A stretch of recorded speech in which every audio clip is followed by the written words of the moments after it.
Honorable Presidents, Madam Prime Minister, Excellencies, ladies and gentlemen. I'm honored to join such a distinguished list of speakers, and thank you for inviting me. It's a pleasure to be back in Tallinn and to join you in a digital summit. And it's a pleasure to be in Estonia, one of the technologically most advanced countries in the world.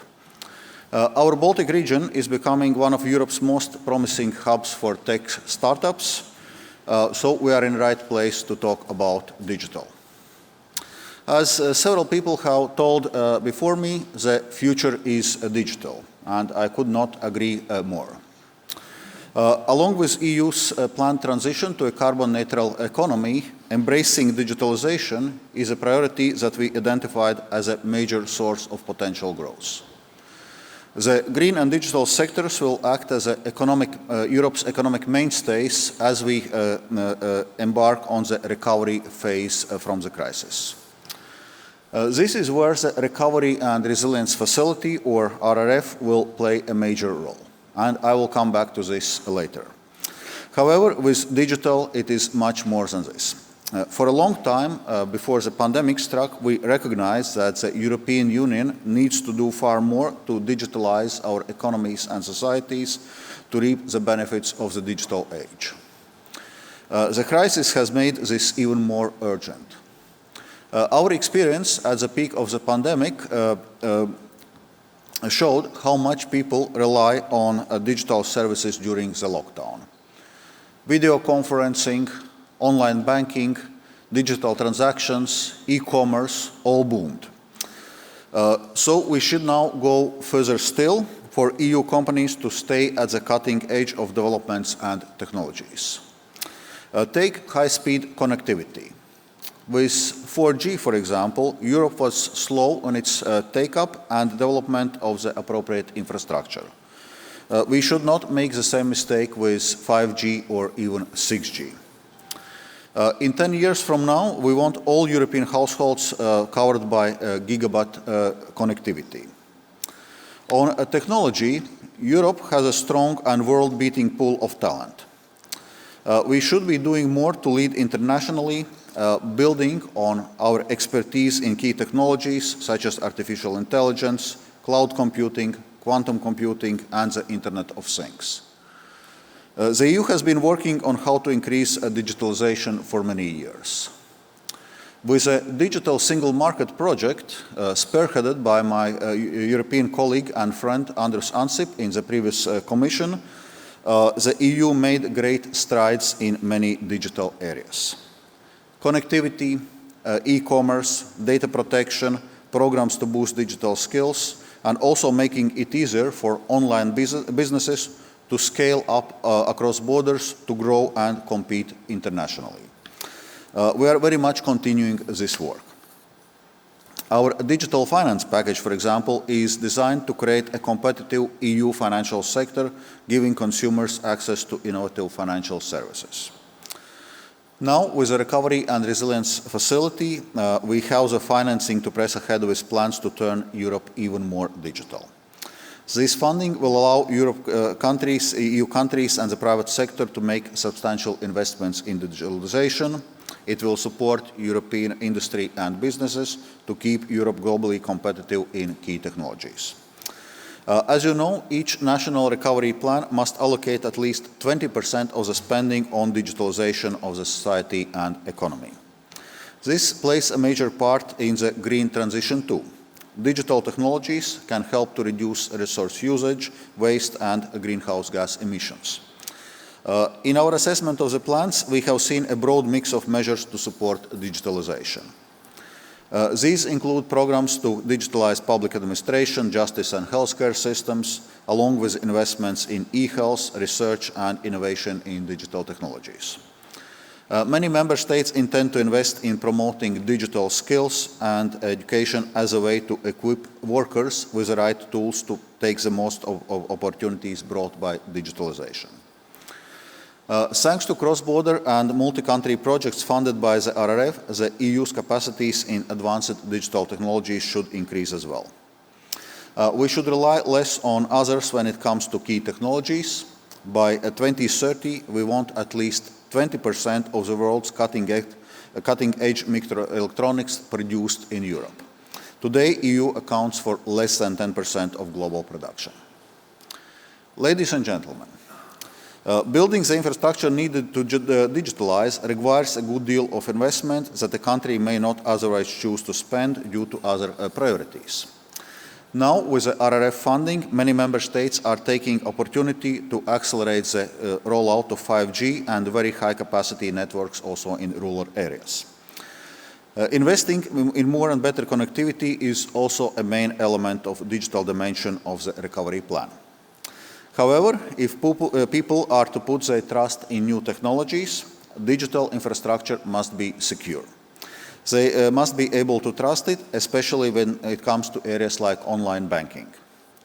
This is why we take cybersecurity and data protection very seriously, and why we promote the widespread use of secure digital identities.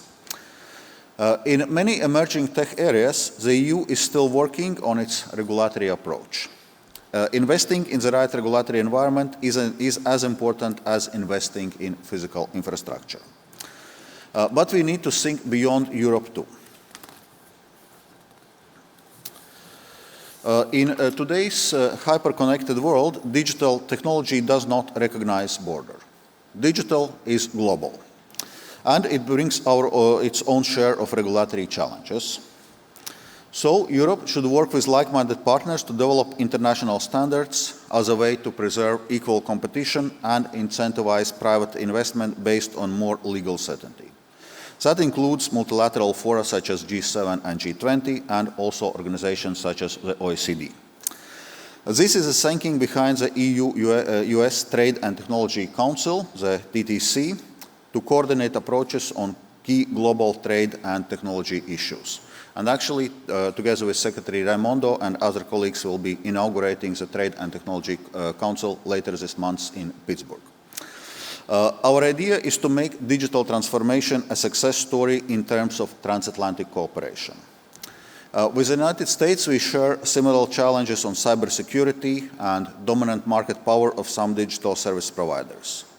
We share an interest in regulated technologies to protect our consumers and businesses, as well as upholding our common values.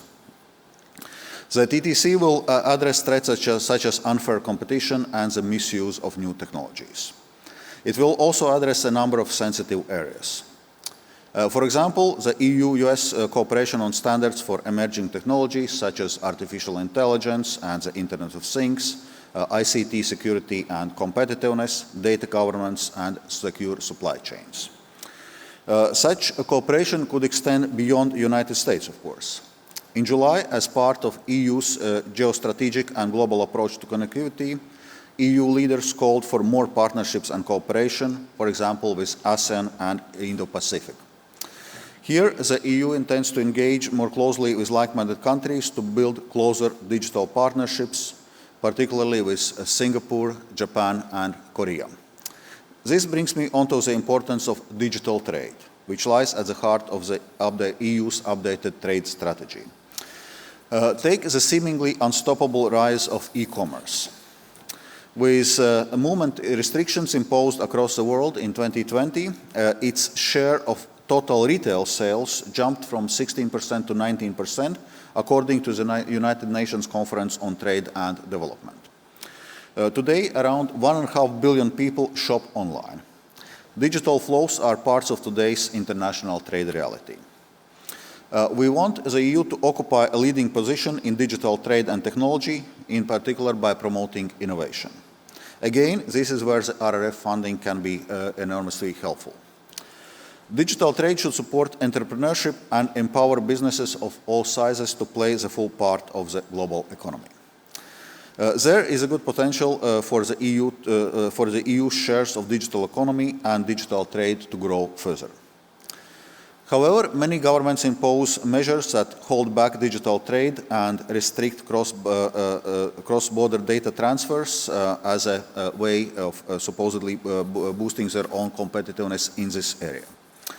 The EU is working with its partners as well in the context of e-commerce negotiations in the World Trade Organization to create a fair, transparent standards in line with European values and rules. We will continue to address unjustified obstacles to data flows, such as data localization requirements, while preserving our approach in data protection and privacy. And we will promote digital trade bilaterally by including binding rules in EU trade agreements. Ladies and gentlemen, embracing and accelerating digitalization will underpin our shift towards a more sustainable economic model and help to make Europe a transformational leader. Going digital is a priority, and it lies at the heart of Europe's economic recovery. Thank you.